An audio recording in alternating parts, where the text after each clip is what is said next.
Nori, unang-una, why did you form Nudge Production? Was it really meant to cover sporting events?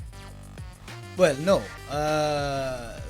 Ano yan eh. It's a pandemic baby. Okay. So I was employed as an administrator for United Christian Artists of the Philippines, Okay. which is musically driven. Oh. Pero we're doing TVs. Okay. We're doing TV shows for music TV, televisions, ganyan.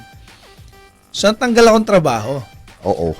because of the pandemic. It's Okay. June of 2021. Mm-hmm.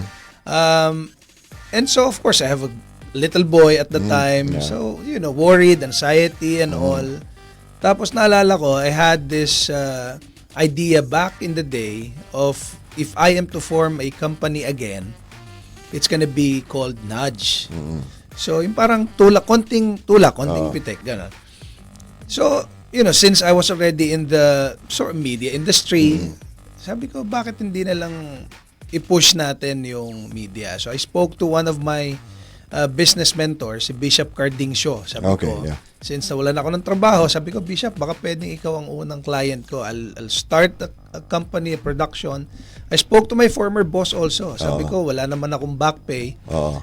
Baka pwedeng bigyan nyo na lang ako ng gamit. Kahit used yan, kahit konti lang. Oh. Makapag-start lang. So that's how it started basically. That's July 1, 2021. We started, actually, minana namin pala, Bill. Minana namin yung client nung dati kong boss kasi nawala ng trabaho, di ba? Oo. Because sinara niya yung production department. Dahil wala ng budget, wala ng challenge challenge ng finances. So, minana ko yung isang client, si Bishop Carding. So, I spoke to him. I said, can you be my first client? Ang tawag sa show niya na tinapos namin, The Carding Show. Okay.